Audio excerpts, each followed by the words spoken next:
Sean Payton woke up to some great news this morning, and that is that Broncos DBs coach Jim Leonhard,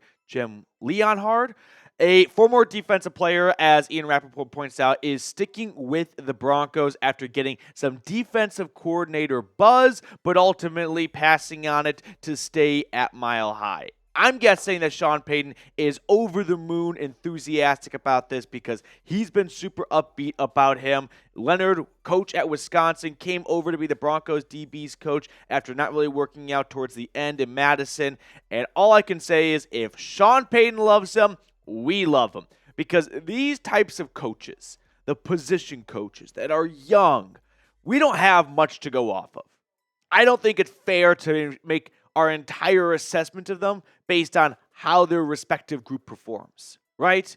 If the group they are coaching does not have a lot of talent in it, I'm not going to hold that against the coach. So when you get these young, up-and-coming kind of hotshot buzz coaches, if the head coach loves them, then I'm going to love them because I've got to go with them because we have no other information to really base our assessment off of.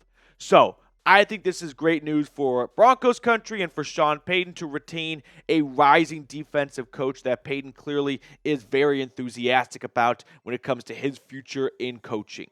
Also, I'll toss this out there. Slight possibility that Leonhard is sticking with the Broncos because he feels like I've got a good chance at being the defensive coordinator here soon if Vance Joseph leaves because VJ was getting some head coaching buzz this cycle. If the Broncos defense plays well again next season, I would not rule out him getting a second opportunity to be an NFL head coach. And maybe Leonhard feels like this is the place I want to be the defensive coordinator at. There are a lot of good, young, rising pieces. He just finished coaching Patrick Surtain II, what I think is going to be a Defensive Player of the Year campaign. Riley Moss was a bit of an unknown, third-round pick that hardly saw the field his rookie season. He's an immediate starter to open up 2024, and he puts together a really strong campaign. So, a lot to like here, a lot to be proud of from this DB's unit, and a good pass rush that is cheap and young. Benito, Jonathan Cooper, Jonah Ellis paving the way to this defense, leading the NFL in sacks. So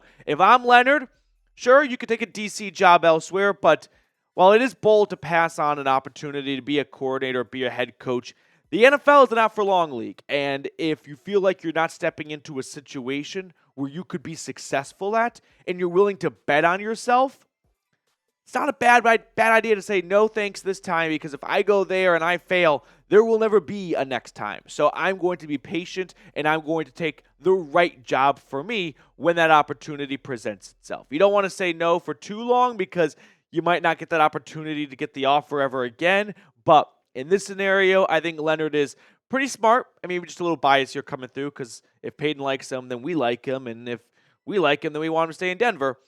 But I think it's pretty smart for him to not jump at an opportunity that might not be a good fit in terms of the personnel, the head coach, the GM, and potentially never get that opportunity ever again.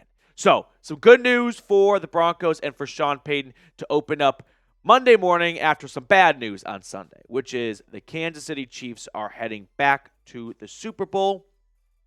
We all know what they're trying to do. First time in NFL history. We don't need to repeat it for 1,000th time.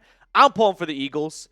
I know that the city of Philadelphia is not the most beloved city across the country with some of their fans, and producer Reed is a Philly fan, so he's shaking his head right now at me, but I'm rooting for Saquon and the Eagles. I don't want to say the Chiefs win again. I'm pulling for Barkley, first touchdown, and hopefully they just run all over the Chiefs defense. So let me know, not who do you want, we're all pulling for the Eagles, but who do you think is going to win? Before the AFC Championship game, I did a watch party for it on our main channel here at Chat Sports, and I said, listen, I'm pulling for the Bills, but I'd be lying to you if I said I really believe deep down the Buffalo Bills are going to walk into Arrowhead and beat Patrick Mahomes and the Chiefs. Sure enough, that's not what happened. So, with that being said, let's switch gears to some other news now, which is a departure. After keeping Jim Leonhard, the Broncos are losing their tight end coach, Declan Doyle, to be the new Chicago Bears offensive coordinator. And I think when this started to become a possibility, rightfully so across the NFL, everyone's immediate reaction was, who?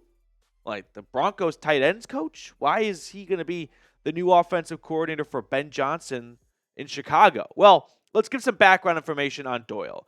He's the Bears OC now after being the Broncos tight ends coach for the last 2 seasons. Before that, he was the New Orleans Saints offensive assistant from 2019 to 2022. So Sean Payton brought him over from New Orleans once he was traded to the Broncos. And before New Orleans, he was an offensive assistant at Iowa under his dad, who I'm blanking on his name, and not to smear Declan because they're 2 different people, but his dad, you can Google yourself, did not have a very good ending in Iowa City. He is very young, though, 28 years old, and I think this might be one of those hires where Ben Johnson is looking at this could be, and this is a big leap, the next Sean McVay, the next Kyle Shanahan. Like, go look at their Wikipedias and look what they were doing before being an offensive coordinator. They were tight ends coach. I know Sean McVay was with the Redskins, and then he got an internal promotion. So clearly Sean Payton saw something in Doyle where he brought him over to New Orleans after being a grad assistant at Iowa to be his assistant with the Saints, and then brought him over to Denver. So if I'm Ben Johnson, I'm sure word of mouth gets around, and all we really have to go off of is word of mouth with the coaches, because I'm not going to make my evaluation on Doyle based on the tight ends production for the Broncos, just like how I wouldn't do that with Jim Leonhard on the DB's production, because he's just coaching what's in front of him, and that might not be a very good group, which in this case, it was not a very good group for Doyle. And you can look at this one of 2 ways. You can look at this the way you have probably looked at it all season long, which is the Bears just hired the tight ends coach of a tight end room that didn't even have a 200-yard receiver. Or you can look at it maybe of, hey, here's an up-and-coming coach that was not dealt a very good hand from a talent level in the tight end room and kind of made the best of it as the season went along. But ultimately, I know some people are going to be a little bummed that this departure happened, because clearly if Payton saw something in him, that's not someone you want to lose in the building. But this is the sign of a good team. Good teams have good coaches. Good coaches get hired away, and then most likely probably come back like what happened in New England time and time again. But I'm not going to be like upset or mad that Doyle was hired away. I'm going to look at it as that's a compliment. And that's how you should probably look at it as too. This is clearly someone that was well perceived across the league to be hired as the Bears offensive coordinator. And so that means that Sean Payton is doing something right. He's bringing the right people into that building, and I trust him to find the next right guy to replace Doyle as the tight ends coach, just like how he found Jim Leonhard to be the DB's coach, and multiple teams were looking at him as their defensive coordinator. So to me, we're on the right track. We've got the right people at the top who are hiring good people beneath them that other teams want to poach. If no one wants to poach your guys, you probably don't have that many good coaches. All right, next up on the show, Daniel Jeremiah released his first 2025 NFL mock draft. I want to share with you the selection he made for Denver at pick number 20. But first, I do want to give a big shout out to our friends over at Game Time. We got the big game coming up in 2 weeks down in the Big Easy. So if you want to go check that out, Game Time's got so many awesome deals, including Game Time picks. What that does for you is it filters out the fluff to show you only incredible deals on great seats. So if you are trying to go to an Avs game or a Nuggets game, visit Game Time right now, because Game Time has so many awesome deals. Like I said, they do zone deals, they do flash deals. They're trying to save you as much money as possible. So take the guesswork out of buying tickets with Game Time.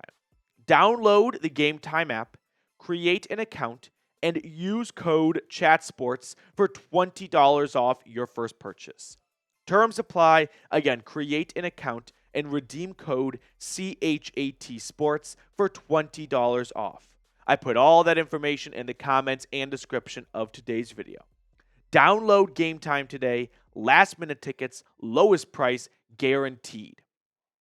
So let's go through DJ's mock draft. He opened things up with Abdul Carter going first overall. Maybe that's the generational talent the Titans were talking about. The Browns go with Travis Hunter from CU. We've got Cam Ward, a Giant. The Patriots select Will Campbell. That seems a little early, in my opinion, for Campbell. Then we got Graham going to the Jags. The Raiders land maybe their potential franchise QB, but between you and me, I don't think Shedeur Sanders is going to be that guy for Raiders. Tyler Warren, that's someone that Denver is definitely keeping an eye on. He goes as early as 7. Remember that later on.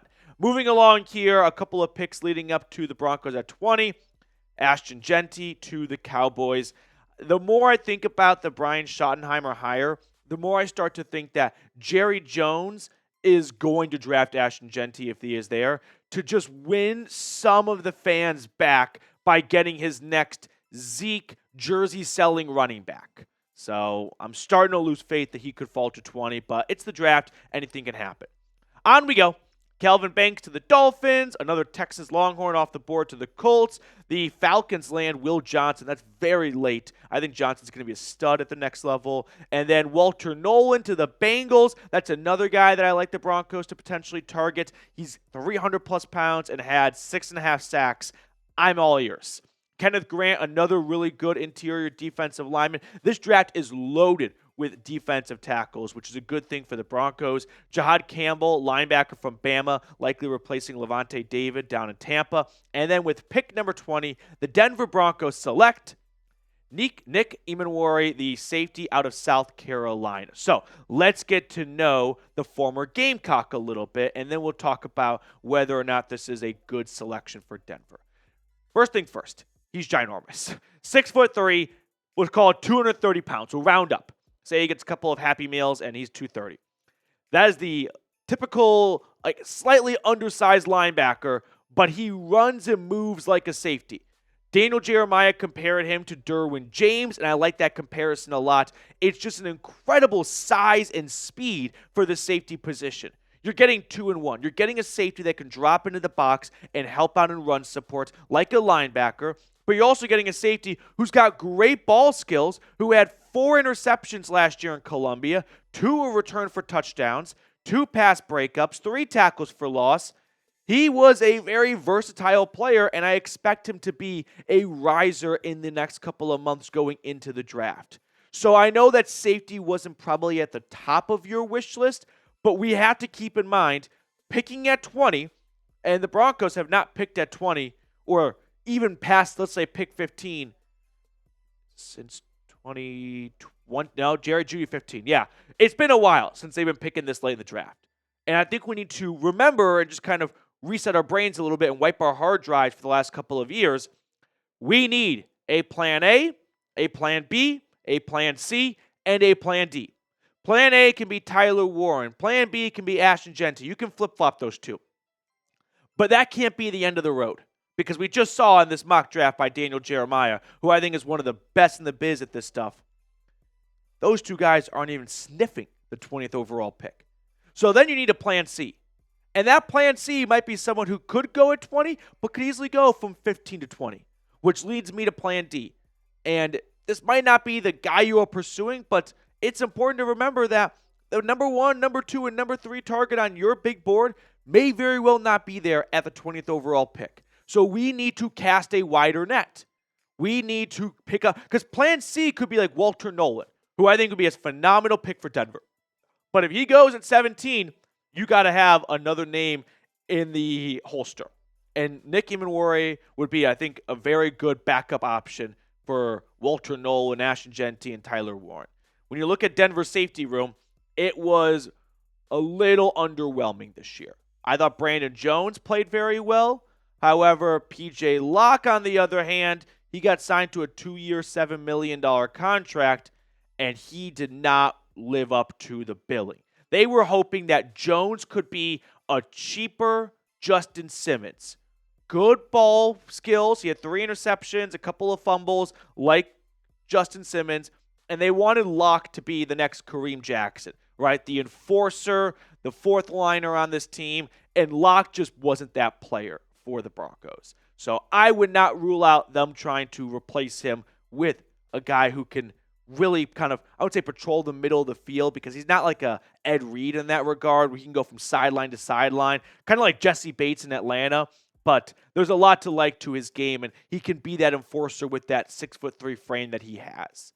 Before we look at the rest of the mock draft, if you enjoy this type of coverage of the Broncos, make sure to subscribe. I'm trying to get to 32,500 subscribers. We're a little over 200 away, so hop aboard if you are looking for free daily Broncos content. Onwards to pick number 21, in case you're wondering, who did the Broncos pass on? They passed on Matthew Golden, a receiver out of Texas. Okay, like I could be game for a receiver, although it's not a very good receiver class.